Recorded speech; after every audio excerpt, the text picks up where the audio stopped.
Okay, stop.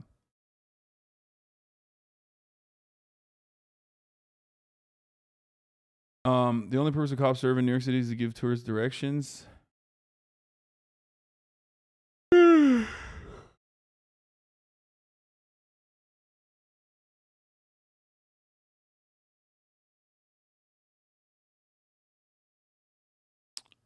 Yeah, they're making fucking Bortak look good, which is wild. There was a massive crowd outside, a lot of mobilization outside of the NRA convention. We took a look at that. Uvalde police chief. Oh my god, he has the tactical Oakley sunburn, dude. What the fuck? Is this actually the Uvalde police chief? Why California failed high-speed rail? Okay, we'll watch that. California is America's largest, most influential, and most powerful state. With a population nearing 40 million people, there are more people living in California than in the entirety of Canada. And with a total economy size of... Yeah, bitch. Know your place, Canada. America's hat. Fucking you guys are over there like, hey, we're Canada. We're Canada. Guess what, dude? We're California, baby. $3.4 trillion. California alone would be the world's 5th largest economy, ahead of even the gigantic India with 35 times the population. The two largest engines inside of California that fuel all of this economic and population success are Greater Los Angeles in the south, America's 2nd largest urban area home to approximately 19 million people, and the San Francisco Bay Area further to the north, home to approximately 8 million more. Gavin Newsom should activate the serfs under the banner and invade Canada. With $100 billion in our coffers, dude, we could literally put together a collection of united serfs from every gig economy sector, and basically fucking go and invade Canada. I think we could do that. Please stop. We talk about you wanting to invade Canada all the time up here. Yeah, I'm down. Are California's two greatest centers of population and financial power, but traveling between both of them has always been a bit of an ordeal. More than 380 miles away from each other, about the same distance as London is from Dundee, Scotland, a typical drive between Los Angeles and San Francisco takes around 6 hours to complete, depending on the state of traffic. The only other real choice available is to take a plane and travel an hour and a half in the air across the 2nd busiest flight route in the entire United States. So, looking to make better options available and drawing inspiration from abroad, California back in the late 1990s began to seriously consider adding a third option, high-speed rail. And it theoretically made a lot of sense. With other large and geographically nearby cities across Europe and Asia already connected by super-fast trains, it appeared incredibly logical to connect California's two largest population centers with one as well. I don't know, man. It seems like pie in the sky over here. What? Fucking using railways to connect massive population centers in one of the wealthiest fucking like states independently? Wealthier than multiple nations? I don't know if we could ever do that. That's crazy. Well, with the extreme economic benefits of moving people between them faster, and the environmental benefits created by lowering CO2 emissions, the project seemed like a no-brainer. Oh, that's disgusting. Lowering CO2? No, fuck that. Yeah, we can only do it if we can put it underground and make it one way only, and also put one type of car that only has like seats for 5. Yeah, I'm on board. Brilliant. 1996, the California High-Speed Rail Authority, or CHSRA, was established to begin formally planning the project. And then 12 years later in 2008, California voters went to the polls and passed what became known as Proposition 1A, that set the rails into motion. But the problem is that ever since then, the project has pretty much transformed into a quagmire of catastrophic proportions and has become one of the biggest embarrassments in the history of the state of California. This is the story behind why high-speed rail failed in California, despite seeming to make so much sense in the beginning. In order to understand how it all went so bad, you need to understand that most of the problems have to do with the fact that Prop 1A called for some very specific guidance for how the high-speed rail system was supposed to actually work. For one, it called for very specific routes and travel time requirements. Among these requirements were that Phase 1 of the project route must link downtown San Francisco with both Los Angeles and Anaheim in the south. This route was intended to be approximately 520 miles long from end to end and completed in 2029. And along the route in between, additional cities in the California Central Valley would be connected as well, like Palmdale, Bakersfield, Fresno, Madera, and Gilroy. Later on in the following decade of the 2030s, the initial plan called for expanding this route into Phase 2, which would extend track to the north from the Central Valley towards Modesto, Stockton, and finally the state capital of Sacramento. Simultaneously in the south, I think the funniest thing about California is the state capital being Sacramento. I think about that a lot. Just something to consider. Phase 2 would extend the line across the Inland Empire region and towards the southern terminus at San Diego. Upon completion, the total system length would stand at approximately 800 miles of total high-speed track, a similar length as the entirety of the— To be fair, New York also very similar to California in that regard, where Albany is the state capital. So, New York and California on some weird shit. High-speed rail network of the United Kingdom. But where the UK, Europe, Japan, and China have proven immensely successful in building both functioning and economically sound high-speed rail, California would ultimately prove to struggle and fail. And a lot of it is because of outrageously short-sighted politics. You see, propositions in California are incredibly serious business. Once a proposition is passed and the law is enacted, it can never be amended by the state legislature without it first going back to California voters again. Which kinda does make sense, but that also means that whatever is stated in the proposition must literally happen, even if it was extremely unrealistic or fanciful. And if you look at the details of Proposition 1A, a lot of it was pretty unrealistic from the start, specifically relating to the system's speed requirements. It specified that the trains operating on the lines must have an operating speed of 220 miles per hour, and a required total transit time between Los Angeles and San Francisco of just 2 hours and 40 minutes. That sounds great at first, but neither were entirely feasible objectives. For one, there aren't any trains in the world that can economically operate continuously at a sustained speed of 220 miles per hour. Sure, there are plenty of bullet trains that have shattered world records and traveled well in excess of even 300 miles per hour, but China never for very long and sustained. Actually, I don't even know, but I suspect that if there is a if a country were to engage in that in a sustainable manner, it'd probably be like China or Japan, I assume. Travel, Japan where does it, right? Efficiency is just as important as peak speed.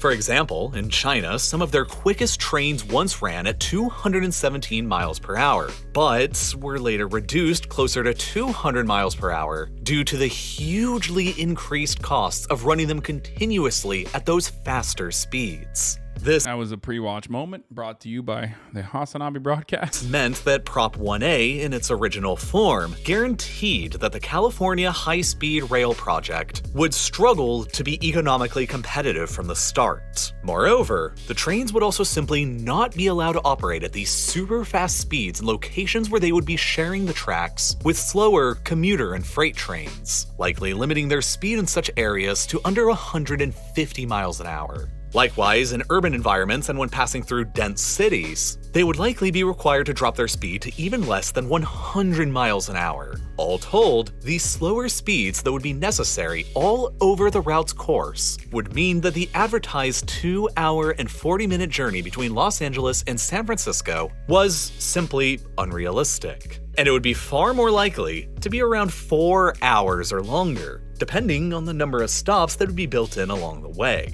These facts essentially meant that it was nearly impossible to actually comply with the guidelines of Prop 1A, which has brought about lawsuit after lawsuit after lawsuit, as many Californians feel that they were outright lied to since the inception of the project. But it's not just the unrealistic expectations that make the California high-speed rail system so frustrating. It's also the incredibly strange routing and sequencing that the project has decided to carry out from the start. Obviously, you'd probably imagine that with the initial goal requiring the connection of Los Angeles to San Francisco, particular focus would have been given to selecting the most efficient route between them, maximizing speed and optimizing costs. But that's pretty much the exact opposite of how California has actually ended up handling things. At first, it was decided that constructing a somewhat less efficient route through the Central Valley would be appropriate in order to ensure that the 6.5 million people that live there had some access to the rail line. This included a decision to take a detour from the original plan towards the town of Palmdale, rather than routing the track more directly from Los Angeles to Bakersfield, a detour that cost an extra $5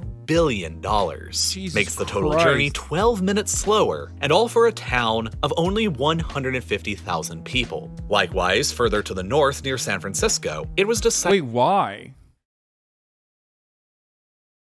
Why can't there be like a, I mean, I guess you could do a separate line, right? Or something? I don't understand.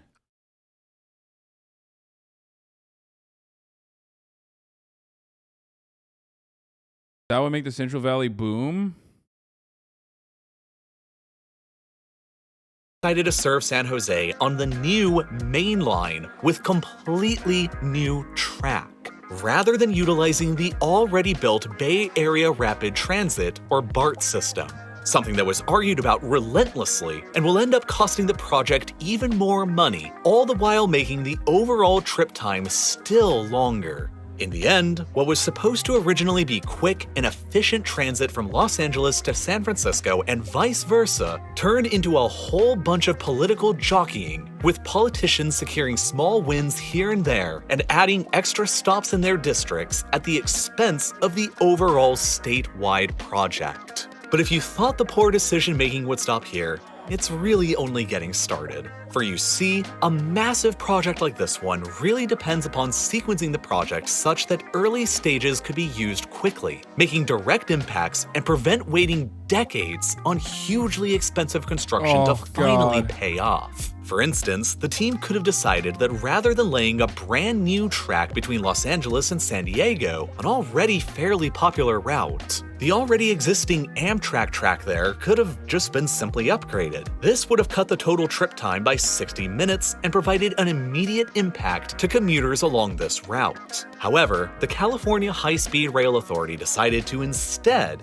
build an entirely new route, adding an additional $7 billion to the total cost. And they haven't even started on this section yet. Nor did they decide on starting construction on any other actually useful segments for the— Yeah, I did take that train. It's fucking awesome. I mean, it is wonderful, but not very fast, obviously. high-speed rail line like Los Angeles to Bakersfield, or literally any other pre-existing major commuter line. Instead, the CHSR set about constructing the very first segment of the high-speed rail line between Bakersfield and Merced across the Central Valley, which at current estimates isn't even expected to open for 7 more years until 2029. With a population of only 84,000 people, you've probably never even heard of Merced, and it isn't even ranked in the top 100 most populous cities in California. And yet, it is slated to become the endpoint for the first segment of the California High-Speed Rail. The idea here is probably that since connecting only— Wait, do they want to develop it, or is it because they want to do a fucking Bakersfield, Sacramento They want to connect Bakersfield to the important population center, aka the capital, Sacramento, and that the only way to do that is by putting a stop at Merced or whatever. Only Merced to Bakersfield is just so ridiculous. Future government leaders will be forced and incentivized to go find billions of more dollars to actually complete the project to the end goal between San Francisco and Los Angeles at nearly any cost. Which leads conveniently into my next point: the complete financial mismanagement of the entire project. From the very onset, the estimates for what this project would cost and the revenue and ridership figures that it would produce were just completely ridiculous. In 2008, immediately prior to voting on Proposition 1A, the CHSR explained to Californian voters that the entire 800-mile system, including the extensions to both Sacramento and San Diego, would cost upwards of $40 billion, and funding for the project would come from 3 sources: state and local funds, which has the Californian taxpayers foot nearly $10 billion of the cost; federal funding, which was estimated to cover anywhere between 25 and 33% of the cost; and finally, private sector funding for all of the remaining costs, as it was estimated that the system would generate around $1 billion a year in annual profits. However, all of these initial projections from 2008 have since proven to be completely wrong. Nearly 14 years now since the passing of Prop 1A, the cost of the project has ballooned from $40 billion to nearly $100 billion due to delays, cost increases, and the slew of lawsuits thrown at the rail authority. Further, that $100 billion price tag is just for the San Francisco to Los Angeles segment of Phase 1, and isn't even to mention the Sacramento and San Diego extensions of Phase 2. And even further, the federal funding that was expected never ended up coming through, apart from a small $2.6 billion token of it that was made all the way back in 2009. The US federal government never ended up creating a high-speed rail grant program as was initially expected of them by the CHSR. And then over the long term, once the system is actually up and running, it probably won't suddenly get any better. Once again, going back to a good comparison. Okay, dude, do you want people to just like fucking end it, dude? Look, this is literally like just the final blow when you turn around and you show Chinese railway map 2008 versus 2020. Impressive growth. By 2021, the high-speed rail network in China stretches for 37,900 kilometers, while its entire rail track length runs for over 141,000 kilometers. By 2035, the high-speed network will have increased to 70,000 kilometers. In the United States of America, in 2008, we didn't even have this much, and we still don't even have this much in 2021 or 2022. This is like, this image alone is literally what I point to whenever people are like, "Yo, China bad, China bad." I'm like, "Yeah, China bad, but also like, look at this, dude."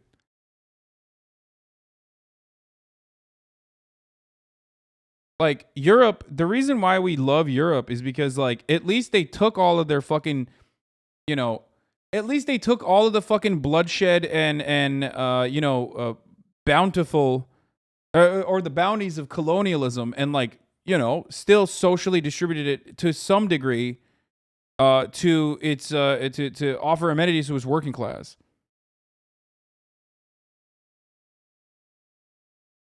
America never did that, really.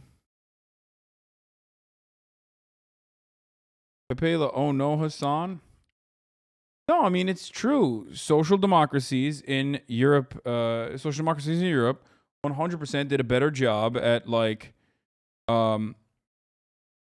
possibly as a consequence of, like, the genuine fear of, like, a communist revolution, despite America's best interests of, like, nullifying it, were able